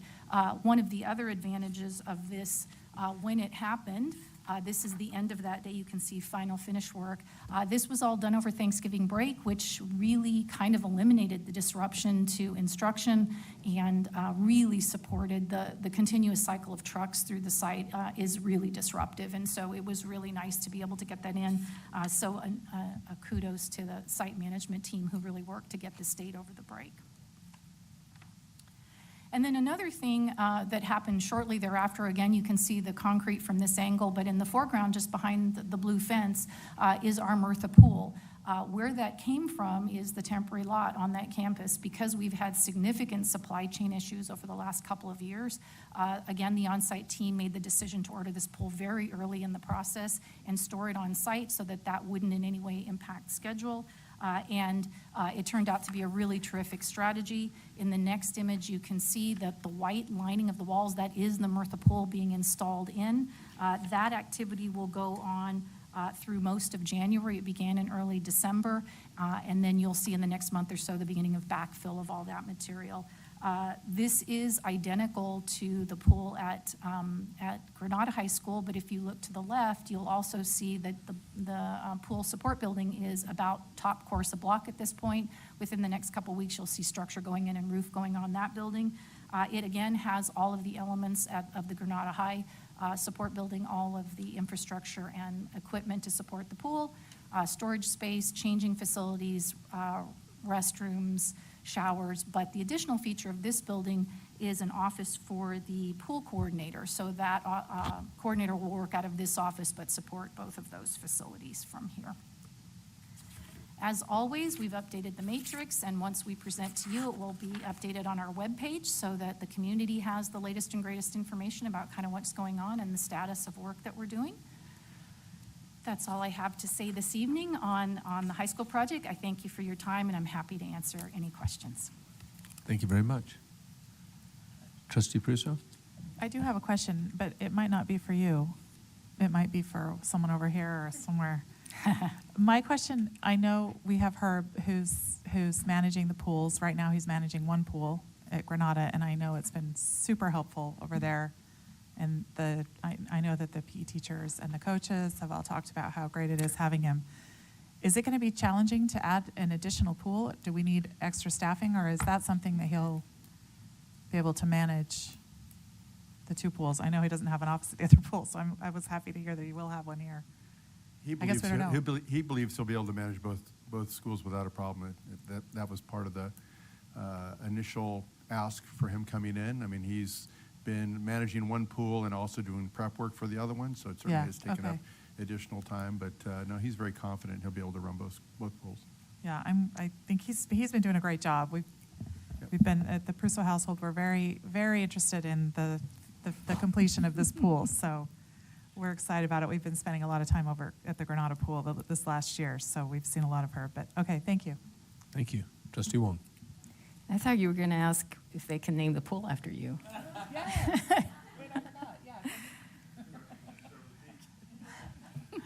I just have a very quick comment. Both my children swam on our high school teams, one at Livermore High and one at Granada. And one at Livermore when there was no functioning pool, and the other one at Granada when the new pool opened. And it's really, I can't even describe what a hugely transformative experience it is for our athletes to have not just a functioning pool, but one that's such high quality. And the fact that we could have home meets at Granada really made a huge difference. And we have really amazing high caliber swimmers in this city. I don't know if people, who are not swim families track that, but we have kids who are contending for the Olympics, and they're high level quality college swimmers, and so they deserve this. So I really appreciate the community and the bond team for making this happen. Thank you. Thank you very much. Trustee Guzman. Yeah, I'm amazed at, I feel like these buildings, I know they don't appear in a blink of an eye, but that's how I feel. Like one day I'm driving by and it's there. And I will say that my daughter is on the Granada, and I'm not a swimmer, but she's a fish. And it's great being in the new facility and sharing that with her. So thank you. Thank you very much. And not so much on this particular one, but just in general.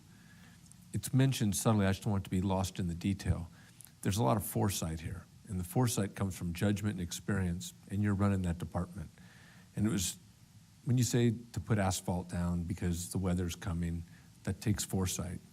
To pre-order all that stuff, and it was done at Granada too. There were some other issues that were contractor driven.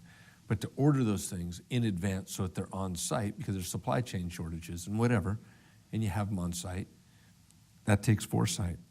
To designate all these projects throughout this entire $242 million build as essential during that 2 years where people were pulling off, that takes foresight. And all of those actions that you took and your team supported kept us under budget, on time, throughout one of the most difficult periods in education. And that benefits everyone. The community, it supports the goal of the bond that the community has to pay for. It supports the kids that are going to be able to use these, the teachers and coaches that are going to be able to, the entire thing. And that's not something, to me, that should be lost in translation or ever. That's really, really good management, and you can't just manage that.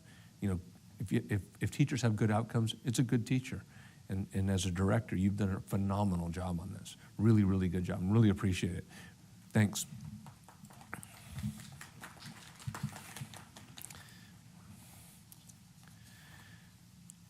Howdy. It's 9-4, please. Okay, so I will be presenting the next 3 items. They are related to one another. Thank you, sir. And really, it speaks to negotiations for the 23-24 school year, which is actually the next successor agreement, which is a 3-year agreement. And I know you're probably thinking, why are we bringing stuff about opening negotiations when we're already in the process of negotiations? And the reason is we're currently in negotiations regarding the 22-23 school year. And in order to open negotiations for 23-24 and beyond, the law requires that we first communicate to the Livermore community the sorts of things that we plan to talk about. So that's called sunshining. And so the very first step in the process of negotiations moving forward is to bring to the public the items that we plan to talk about. The public then has an opportunity to comment upon those items that the district has identified. This evening, the board will also essentially accept the items from the Livermore Education Association. The board does not approve or deny. The board simply accepts those items from them. But really, there's 3 items. They're related to one another, and they all sort of come together to form the purpose of allowing us to begin negotiations for the contract years moving forward. So we're going to start with public hearing, and again, that's for contract reopeners. We are submitting reopeners for the 23 through 26 contract. At this point, we're early in the process. We are proposing to sunshine the collective bargaining agreement in its entirety, including all articles and appendices. That gives us the flexibility to open articles later on. The essential component of that at this point is to open the articles have to do with employee compensation. And again, as you've heard tonight, one of the concerns is developing a package moving forward that is attractive. In order to do that, we wanted to open up the 23, 24 and beyond to put together perhaps a multi-year deal. And so we are providing that input or this item tonight for public input. So we'll ask the board president to go ahead and open a public hearing to determine whether or not there is public comment for the district reopeners. All righty. Any board members have any comments, questions? Then I would go ahead and we'll open up the public comment, and I will say that we have no cards on this one. There's no blue cards. So with that the case and no further discussion, we will close the public comment on 9-4. Okay. Thank you for that. As I mentioned, the second component of that is the acknowledgement of the receipt of the Livermore Education Association Sunshine Letter. And as I pointed out, LEA has written a letter to district leadership stating that they would like to also sunshine the entire collective bargaining agreement, including all articles and appendices. In addition to that, they're proposing the addition of a new article on academic freedom. So this is a proposal that is merely presented to the board. The board simply has to acknowledge and accept it. And then, again, that part of the procedure is completed. So again, just asking the board to acknowledge, and then we move forward. Duly acknowledged. Okay. Okay. Okay. Yeah, we haven't. Yeah, that's Yeah, a new one. there's no vote necessary. Just a head Yeah, nod. it's an action. A It's head an nod action or a item. thumbs up or a double thumbs up is fine. All right. So now we move into the action item, and the action item would be for the board to approve the sunshine items that the district has brought forward. And so, again, just to remind the board that we are proposing to open the contract in its entirety to negotiate for the next successor agreement, which is a 3-year agreement starting in July of 2023 and running through June of 2026.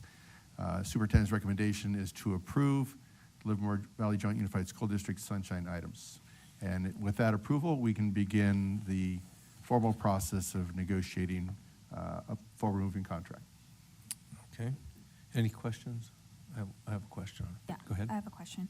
So in approving this, are we also approving the acknowledgement that a new article could also be presented in the bargaining, which is the academic freedom? You're merely acknowledging that. That is, if the district was bringing forward that proposal, then yes, you would have to approve it, but that is being brought forward by the Livermore Education Association, so you don't have the right to deny or approve that. Okay. It simply Okay. is. And in doing this, this does not, it says effective July 1st, 2023, but this does not preclude any retroactivity, because I know that we're going to talk about a little bit like the Me Too and Yeah. those type of things, and anything else that may augment the existing contract. This doesn't preclude any of that. No, you're legally entitled to sort of negotiate backwards if you choose to, but the successor agreement itself Correct. is for 2023 moving forward. Okay. Any questions, comments? We have no cards, so I'll close public comment on that. Then this is an action item. Yeah. I move to approve the Livermore Valley Joint Unified School District sunshine items. I'll second. Okay, we have a motion in support of the superintendent's recommendation as item by trustee Druin, and it's been seconded by trustee Prusso. Any further discussion on the motion? And Madam Clerk, if you'd call the roll, please. Trustee Wong. Aye. Myself, aye. Trustee Druin. Aye. Trustee Guzman. Aye. President Bueno. Aye. Outstanding. Thank you. So moving on to 10.2, I'm going to invite Ms. Amy Robbins forward. She's our Executive Director of Human Resources, and she will ask the board to approve the tentative agreement between SCIU and the school district.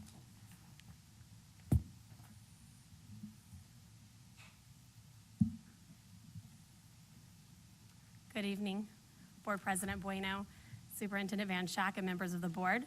Tonight I bring forward the approval of the tentative agreement with the Service Employees International Union, SEIU, and the Livermore Valley Joint Unified School District. As mentioned by our superintendent, we are bringing forward this item this evening as our negotiating teams were able to come to a tentative agreement for an additional 3% ongoing compensation increase for the 22-23 school year. And this increase is in addition to the 4% salary increase previously negotiated that's already added to the 22-23 salary schedule. The tentative agreement is for a 3% ongoing compensation increase, which will be retroactive to July 1st, 2022. With that, the superintendent's recommendation is to approve the tentative agreement between the Service Employees International Union and the Livermore Valley Joint Unified School District. Thank you. We have no cards, so I'll close any public comment. If there's no questions or comments, I'd entertain a motion. Mr. President, I move that we approve the tentative agreement between the Service Employees International Union and the Livermore Valley Joint Unified School District. I second that. We have a motion by Trustee Prusso in support of the superintendent's recommendation and has been seconded by Trustee Guzman. Any discussion on the motion? Madam Clerk, if you'd call the roll, please. Trustee Druin. Aye. Trustee Guzman. Aye. Myself, aye. Trustee Wong. Aye. President Bueno. Aye. Motion carries unanimously. Thank you very much. Thank you. And moving on to item 10.3, I'm going to invite Ms. McNeely back up. And now she will be discussing a post-election review and another bond update. Thank you, Mr. President, members of the board, Superintendent Van Schack, and Cabinet. We're going to, as the superintendent shared, going to do just a brief recap of sort of events and activities we've been working on since the election. I'm going to start with, as always, a little bit of history. In December of 2021, we brought to the board a recommendation for implementation planning. The result of that was initial design work that the board approved to move forward on several campuses that were identified as priority and transformational to the district. Those included Maryland Avenue, Rancho Las Positas, Junction, Granada High School, and Livermore High School. That implementation planning has continued. The elementary campuses will conclude in the spring of this year, and the high schools will conclude in the fall of this year. So that work has been going on. But I won't go through today, but I listed for you, that was the culmination really of 2 years of activity in this process, including assessment of all of our campuses and some additional data that we provided to the board as the basis for that recommendation. So I just provided those dates for your reference. One of the things that we talked about in the facilities master plan was the cost of renovating or replacing aging facilities in our district. This is the slide from that presentation and has been presented to the board previously. This really includes renovation and replacement of all of the campuses in our district and was sort of an overview really as indicated. Really, as the board knows, the point of this slide is these needs have not gone anywhere. These continue to be needs in our district, and eventually they will have to be addressed. And so it is a reminder that you're all too aware of. These are things that we need to continue to look at. One of the things that I wanted to note here, and again, I know this is something the board is very aware of, there is a number in here that indicates escalation on the program. We all know that the cost of these improvements continues to climb over time, and that is something that I think we're all concerned about. We also talked in this presentation about funding sources, and this is the slide from that original presentation. As we talked about those options, one of the funding sources identified was a future bond, and that really is the basis upon which that the board placed an item on the ballot in November of 2022, Measure G. Staff also continues to explore state funding, and as you're aware, we have done a first round of applications for projects that were eligible as a result of Measure J bond funds. We are anticipating, and I think we've shared previously, that funding potentially coming to the district in the spring or summer of this year after many years of application and ongoing document provision to the state. Really good news. As of yesterday, we submitted fund release request from the state of California, and so we are one step closer to the release of those funds to the district. So that's exciting progress and news.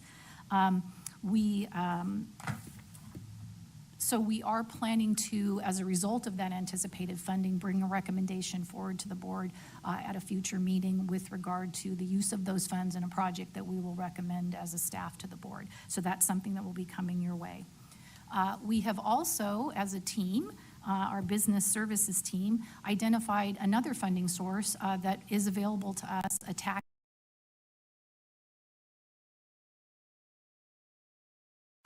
lease purchase. The concept of that funding really is to do energy improvement upgrades or capital upgrades from energy savings in the district and to use the savings from those energy projects to fund those improvements. So that is also something that our staff will continue to explore and plans to bring forward to the board. So we continue to look not only at the funding sources we previously identified, but new funding sources that will help address some of the priority needs within the district. The remaining funding source, as we noted at the time, is resource properties, and we'll talk about that a little bit more in a moment. So we've identified as a staff some steps that we are working on and will continue to explore. We want to, of course, continue to look at funding options that address the building and replacement, renovation and replacement needs that we've talked about and have been identified in the master plan. That will include continuing to apply for state bond funding as we have eligibility. You know that is an eligibility-based program, but we will continue to look for opportunities to apply for that. We talked before about tax-exempt lease purchase on the previous slide, and then potentially to explore the resource property identified in the facilities master plan. Recall that resource properties were really potentially either full sites or partial sites that are underutilized as identified in that FMP document a couple years ago. We do plan to, as I indicated before, bring a recommendation forward for a state funding related project, and you'll be seeing that shortly. And the business services team is planning to bring a recommendation forward in the very near future with regard to energy savings capital projects as another possible way to address some of our funding needs. But for this evening, we'd really like to focus on the resource properties and some next steps in exploring that. And as a result of that next exploration, our superintendent's recommendation is that staff reactivate the Property Advisory Committee to explore district resource properties for possible capital project funding. With that, concludes my comments. I'm happy to answer questions or hear board comments. Thank you very much. We have no cards, so we'll close public comment on this. Any discussion? Trustee Druin. When regarding the recommendation for state funding projects, it was my assumption that there need to be matching funds from the district related to that, or is that still true, or is that more complex? No, it's 100% true. Okay. But because, as you're probably aware, the program as it currently exists, there was a reimbursement program. What qualified for the matching funds we will be receiving are projects we did earlier in the Measure J program. And then can you, when you say resource property, what do you mean by that? Along the lines of explore district resource property for possible capital project funding, what does resource property mean? So in the facilities master plan, part of the process as we walked every campus in the district, we identified sites that are either not currently used for district instructional programs, maybe support programs, or even portions of sites that by Department of Ed standards would be larger than we need the site to be to meet the instructional goals. The facilities master plan actually has a matrix in it that identifies possible resource properties either in part or in whole, and we're recommending that we at least explore those to see if there's a possible source of funding for us. Some or all may not qualify in that regard, but the exploration. Sometimes it's referred to as a surplus property, Yeah. which is a property that's not currently being used for its intended purpose. All of our elementary schools were intended to be elementary schools, so if it's used for something other than that, it would be considered surplus by the state of California. So if we approve this, this is exploring the possibility of selling that, or, so if we approve this, then you could sell, or? No. No, the approval is to bring together a group of people to explore it, who Okay. then come forward with a recommendation, and then following that, so you're about 3 steps. Yeah, well, Yeah. that was my assumption, I'm just Yeah. making sure. Yeah, Kind fair- of new at this. Fair enough, yep. As a clarifier, this was a process, a committee that was previously used for that action. They identified properties. Those properties and those ideas came before the board. The board contemplated them, made some moves, and was basically thinned things out before approaching the community for bond support. Yeah, we had the Property Advisory Committee met in 2012, then 2015, and maybe 2017. And each of those times identified potential properties. We actually did sell one school property, the Sonoma property, a number of years back. But this is a reactivation of a committee. It does require board approval, though, to reactivate the committee. It's considered a board committee. Any other questions on this? Okay, this is an action item. I'd entertain a motion on this. I move that we go with our superintendent's recommendation to reactivate the Property Advisory Committee to explore district resource property for possible capital project funding. Thank you. A second.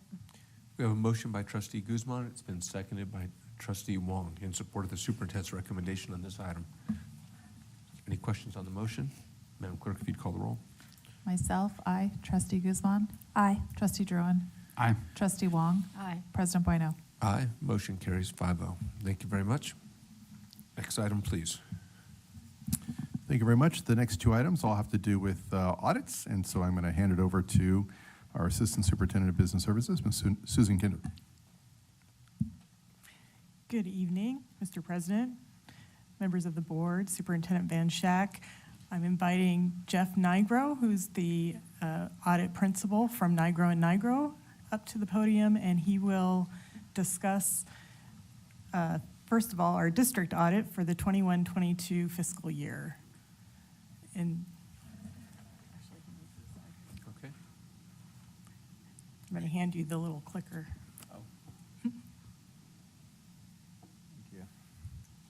Good evening. Good evening, President Bueno, members of the board. Thank you for having me here tonight. It's good to be back in person. The last 2 board meetings I was able to present to you in my pajamas, so this is a little bit different now. But yes, so the 21-22 audit report, we're back on a normal schedule again. It was due and completed before the December 15 deadline. This was the first time in a few years that it hadn't been extended, so.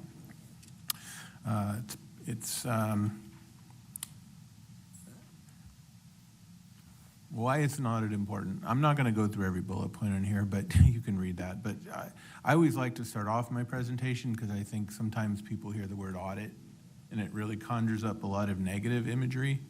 People associate IRS audits, or they see forensic audits where people are storming in from the SEC or the FBI and carrying out boxes of records, and people getting towed away in handcuffs. And it's nothing that glamorous at all. It really, other than being an ed code requirement, the main purpose of the audit is for us to really give you some assurance on your financial statements. You adopt those unaudited actuals in September, and then we come in and we audit those, and we tell you whether they really comply with generally accepted accounting principles. However, in addition to that, the federal and state government also have a lot of things that they tack on to the audit process to require us to look at a lot of compliance issues and things like that. We also look at the district's internal controls and checks and balances during the course of the audit. So it really does cover a lot of different things. The audit really covers, it's a year-long process. We go through different phases. We're actually planning the 22-23 audit as we speak. I think we've already begun some audit work. But we come out to the district in 3 phases. We do site testing, where we'll pick a sample of your schools, and some of your lucky school principals get to have us come out and work with their attendance people and look at the attendance accounting. The state's very interested in making sure that the attendance accounting is being done properly, since that's how you're funded. But we also pick a sample of schools and look at your ASB accounting procedures and how that's being handled. We'll come back to the district office generally in the spring, and even though there's no numbers to audit at that point, we start looking at internal controls and checks and balances. We start looking at some of that compliance stuff. And more, a lot of the compliance work we're having to do is really outside of the business office, and we're starting to have to be asked to look at things like your LCAP procedures and public hearing notices, and so the audit really gets spread out to everybody. Everybody gets to share in the joy. And then we come back in the fall, as I said, after your unaudited actuals are adopted, we come back and we start looking at the final numbers. We do that, plus we also finish up the compliance work. And so it's really a year-long process. The audit report gets finalized, discussed with the district, finalized, posted with the state controller's office, and then here we are in January to present it to you. So just some key highlights of the report. It's obviously a lengthy report. I think the most important things to know, I'm going to hit on here. First of all, is that it's an unmodified opinion on the financial statements, and that is a good opinion. That's what you want to have. That's the clean opinion. A qualified opinion basically is where the auditor is going to say that there were some areas that did not comply with GAAP, but in our case, in your case, we're saying it's unmodified, so it's a very good, clean opinion, which has been the case for several years, but every year we have to wipe the slate clean and start over and look at everything fresh. And then there's some different sections of the audit report that are bullet pointed here. MD&A section really is the section for, if you're not really interested in reading the entire audit report and you just want the bullets, this is the section you want to look at, because it really does just kind of compare data year to year and just goes over the main highlights of the audit. There's some different sections of the report, and again, I'm not going to go through all these bullets because I don't really want to bore everybody, but just understanding that there are different financial statements presented in here that present the different financial views of the district. These are all required by generally accepted accounting principles. So there's fund financial statements, and then the notes. And I would tell you that the notes are there if you really want to dive into the details and really understand governmental accounting. That's where you want to read through all the notes, because it goes into a lot of detail. Particularly as it relates to the district's debt and net pension liabilities and retiree health liabilities, because the GASB is very interested in having a lot of disclosure in those areas. There's some other supplementary information in the report as well. GASB requires certain schedules to be presented in the back of the report, as well as the state controller's office. And they're the agency up in Sacramento that receives and approves all your audits. So there are certain things they want to see in the audit. So there's different schedules back there that are required by them as well. I did want to point out on that last one that anytime we make adjustments to the financial statements for them to be in compliance, then we have to report those as well. And there were no adjustments needed in the audit this year. There's some auditor's reports towards the back, and there's a lot of legalese in there, a lot of accounting lingo. But essentially, there's 3 letters that are saying that in doing the audit, we also looked at controls, we looked at compliance, we looked at federal and state programs, and if we found any areas where the district had weaknesses in controls, or if they were non-compliant, we would report them in the back of the audit as findings. And that takes you to the back of the report, which is usually the part where people go to first, but it's the findings. And I'm really pleased to let you know that there were no findings this year. And it was not for lack of trying on our part, but try as we might, we couldn't find any this year. There was a number of things that, get discussed over the course of the year. But, with about 70 school district audits that we did last year, this was one of the very few that didn't have findings, particularly with independent study, which seems to have been the number one finding we had in audits last year. But there was a lot of dialogue with the district and our firm during the course of the year to make sure that things were being done, well, even ahead of time, to make sure that everything was being done in compliance. So that kind of communication and partnership really goes a long way towards achieving this and not having a lot of findings in your audit report. So that is about as quickly as I can go through it, but I'd be happy to take any questions you have on that audit. Thank you. Before We go have no into the cards, next so we'll one. close public comment. Any questions? Any questions? What? Okay. No, I just think that it's important. I mean, you come in and your associates come in, and I know there's a protocol where you guys change out, so we make sure we maintain impartiality.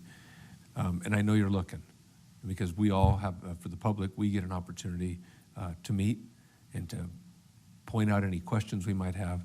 And so the look is thorough. And what we have to understand is that when you say that there's 70 other districts that your company alone looks at, and how rare it is to have no findings. We have had some small things in the past, but it goes to the management of how this is a big budget, roughly $200 million budget, bond money going in and out, and to have no findings by an independent auditor is significant. It puts a lot of pressure on people, but it's the leadership of Susan Kinder and Teresa Fiskus that make that possible. A lot of people have to come into compliance to make that happen, but we all know that that's you and the job that you've been doing here for a number of years. And so that's a remarkable thing. I don't know how many people manage a budget that large with that many variables, with that many moving parts, the second biggest employer in this city, payroll and all those things, and have no findings by independent auditor is a significant accomplishment. So thank you very much. Really, really appreciate it. If there's no other questions or comments, then I would entertain a motion on this item, please. President Whito, I move that we accept the 2021-22 Annual District Audit Report. I'll second. We have a motion by Trustee Prusso. It's been seconded by Trustee Druin. Any question on the motion? This is in support of the superintendent's recommendation on this item. Madam Clerk, if you'd call the roll, please. Trustee Wong? Aye. Myself, aye. Trustee Druin? Aye. Trustee Guzman? Aye. President Bueno? Aye. Motion carries unanimously. And we'll go right into our next one. You don't get rid of us so quickly, because now he will continue on and go over the bond performance audit. Thank you, Susan. You get more of me. So in addition to doing the district's annual audit, there's also a requirement with the passage of Measure J to have an annual financial and performance audit done on those bond funds. And so we're presenting that audit right here. Now, first of all, I like to address the difference between a financial audit and a performance audit, because sometimes people hear that and, well, what exactly does that mean? So a financial audit is very similar to the district's audit, where we're giving an opinion on the financial statements, except in this case, it's only the fund where the bonds are deposited, which is called the building fund. And so it's presenting just the financials of the building fund. So in the financial audit, once again, we're giving an unmodified, clean opinion on those financial statements. So again, that's the one you want to get, so you're good there.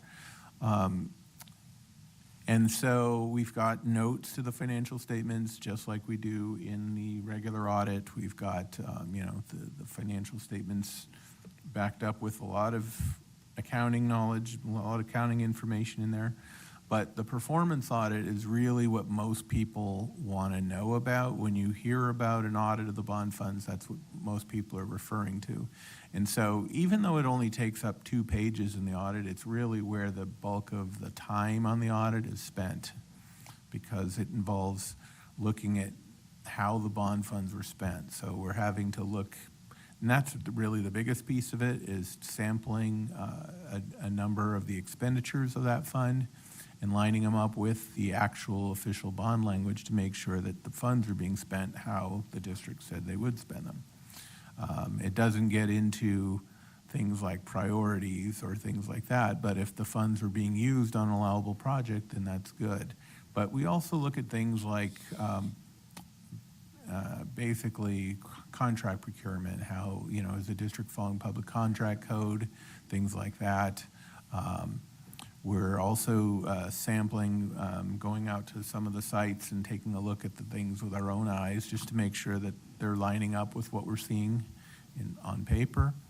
And so we spend a lot of time in that area, and the report on the performance audit is, again, it was a clean audit. There was no audit findings to report. So if we had found anything that looked questionable or sketchy, those would be reported in the audit as in the findings. So again, a clean audit on Measure J, and it was for the 21-22 fiscal year. I think I forgot to mention that up front too. It's the same time period that was looked at. And be happy to take any questions. Thank you very much. We have no speaker cards. We'll close public comment. Any comments, questions? Again, I would just try to keep this as a point of reference as we move forward. The community has supported the bond measures here in Livermore for years. The parcel tax, which is separate to support program, for years. So we know that the community has high level of trust. It was unfortunate that the last one didn't pass, but I think it has way more to do with the economy than it does any trust issues. And this should hopefully clarify that and keep that clear moving forward, that despite managing through the middle of a pandemic where there's so many variables in funding and cost variation, that the expenditures were aligned with the ballot language. To me, that is a significant accomplishment, or some may call that in the question, but I think that might be limited to a few detractors. But I think that we can rest soundly knowing that the community has a high level of trust and that it's been independently verified once again. So very good management and very good oversight, so very much appreciated. If there's no other comments or questions, I'd entertain a motion on this final action item. President Bueno, I move to accept the 2021-22 Annual Measure J Bond Audit Report. I'll second. We have a motion by Trustee Druin, and that has been seconded by Trustee Wong in support of the superintendent's recommendation on this item. Any questions on the motion? Madam Clerk, if you'd call the roll, please. Trustee Guzman? Aye. Trustee Druin? Aye. Myself, aye. Trustee Wong? Aye. President Bueno? Aye, and that motion carries 5-0. Thank you very much. Travel well. All right, we're going to move into our consent items. I believe there's 12 this evening. Any to be removed, or are we going to move them in their entirety? Okay. I'd entertain a motion to move the consent items in their entirety. President Bueno, I move that we approve consent items 11-2 through 11-13 in their entirety. Thank you. I second that. Motion is by Prusso and seconded by Trustee Guzman. Madam Clerk, if you'd call the roll. Trustee Druin? Aye. Trustee Guzman? Aye. Myself, aye. Trustee Wong? President Bueno? Aye. Motion carries unanimously. On the consent resos, there are 3, 30, 31, and 32, all for current year. If we'd like to move all those, I'd entertain a motion to move them in their entirety. President Bueno, I move that we approve resolution number 30, 31, and 32 Correct. in their entirety. I'll second. Motion is by Trustee Prusso, and it's been seconded by Trustee Wong. No questions? Madam Clerk, if you'd call the roll, please. Trustee Wong? Aye. Myself, aye. Trustee Druin? Aye. Trustee Guzman? Aye. President Bueno? Aye. Motion carries unanimously. In 13, we didn't move anything out separately, so we'll start with Trustee Wong on board member reports. Okay, well, I started the year in a great way on January 3rd. I attended the swearing in of our new county superintendent, Elise Castro, and it was great, very heartwarming, and a wonderful event to celebrate. this morning, it seemed like a long time ago, but it was just today, or this afternoon, actually, I attended the PCIC monthly meeting, and it was great to hear about all the hard work our PTAs and PTOs are doing to help raise money and support all of our schools. Tomorrow morning, bright and early, I will join some of our district staff to head to Sacramento to attend the governor's budget workshop. And then just some upcoming celebrations for Lunar New Year on Saturday, this coming Saturday at the Bankhead from 10 a.m. to 4 p.m. And then the following Saturday, the 28th, Livermore Public Library, 10:15 to 12 p.m. to celebrate the Lunar New Year. That's it. Thank you very much. Trustee Druin. All right. So this holiday season, I enjoyed several concerts hosted by some of our school's best music instructors.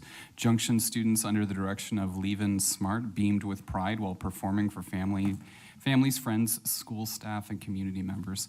I appreciate their commitment to exposing students to a variety of cultures and ways of thinking about winter and the holiday season. Additionally, I had the pleasure of hearing the East Avenue Orchestra and Choir programs perform under the direction of Ms. Boster. It was a pleasure hearing the growth of these students and witness them building and participating in communities of practice around music. It is heartening to know that students have opportunities to not only become prepared for college and career, but also art, culture, and community through our schools. I look forward to learning about other opportunities for Livermore students and creatively thinking through how to make these opportunities accessible to more students. Research suggests and common sense supports the notion that when students are connected to activities like music, they are more connected to their peers, educators, and more likely to succeed in school. Over the winter break, I was also in contact with various community stakeholders and local environmental organizations who are interested in supporting youth learning and action around climate change. I was inspired when reading some of the resolutions adopted by many of our neighboring school districts, and I'm curious about the possibility for Livermore doing its part to reduce energy costs and be good stewards of this land. I reached out to Superintendent Van Schack and was pleased to hear about the district's current efforts at reducing energy, reducing food waste, and recycling. However, I am curious if my fellow trustees have some interest in supporting student-led initiatives to either formalize a district climate resolution, expand district sustainability measures, or developing educational partnerships on this topic. Thank you very much. Trustee Prusso. Thank you. I don't have a lot to report. I do want to mention that we had the district holiday party and the LHS Chamber Choir came, and it's always a treat. Mr. Felice is, I think, probably one of our best teachers. He was Teacher of the Year a couple of years ago, so we know that he's good, so that's always exciting. And then I think everyone's just excited to start a new year, and I know our house, me, was very excited to get school started last week, so happy to be back. Thank you very much. Trustee Guzman. Yes, prior to winter break, I too attended the Junction Winter Concert, so that was great. I got to hear their orchestra and their chorus sing. I just also want to, hope that all our families and our students are, I guess, I don't know if the correct word is surviving, but we've had some major storms.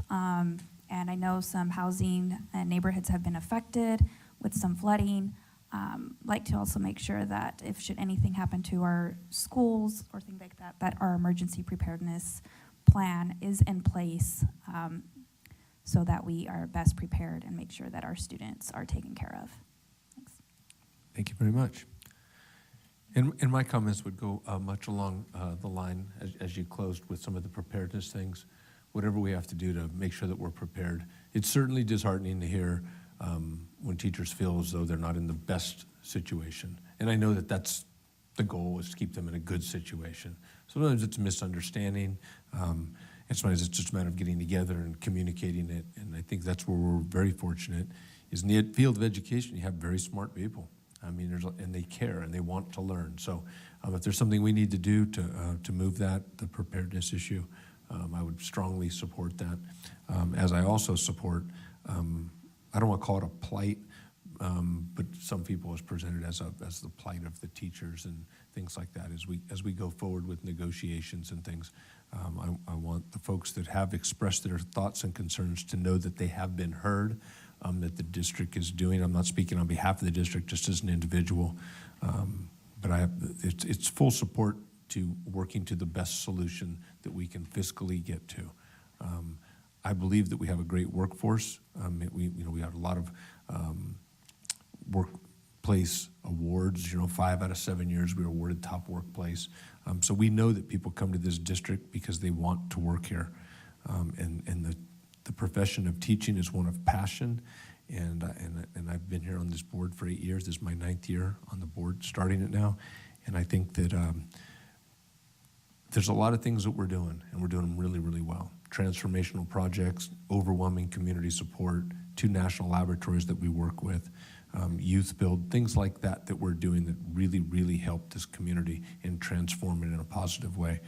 So I want those that may feel a little left out or may feel as though they haven't been heard to know that my ear has definitely heard you and that you have support and that we want to put you in the best possible position, because I want to, more than anyone, and I should say as anyone here, wants to make sure that our people are in a good position. So, thank you.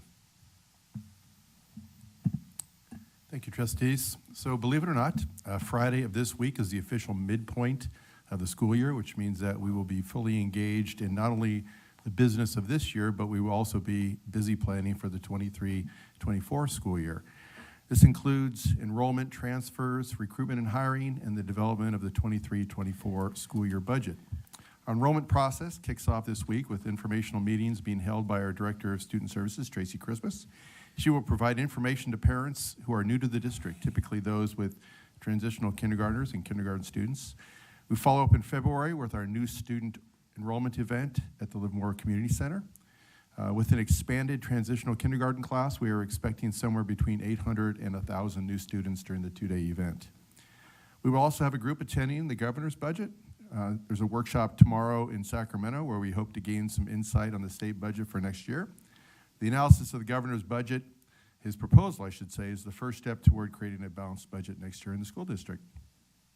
We also plan to get out early in our recruitment efforts to fill any positions that we may have to hire for next year. We anticipate bringing back our in-person recruitment fair in March, which has traditionally been an event that has drawn well over 100 candidates each year. As many of you are aware, the recent rains have certainly created some challenges for staff and our families, but our maintenance department has responded incredibly well. It was a great reminder of how valuable it is to live in a community where people care for one another. There were countless incidents where neighbors and even strangers provided assistance to one another during the heavy storms. We can't take for granted that we live in that type of community. It's what makes Livermore a great place to work and live. Good night to all of you. Thank you very much. With no further business, at 21:12, adjourned.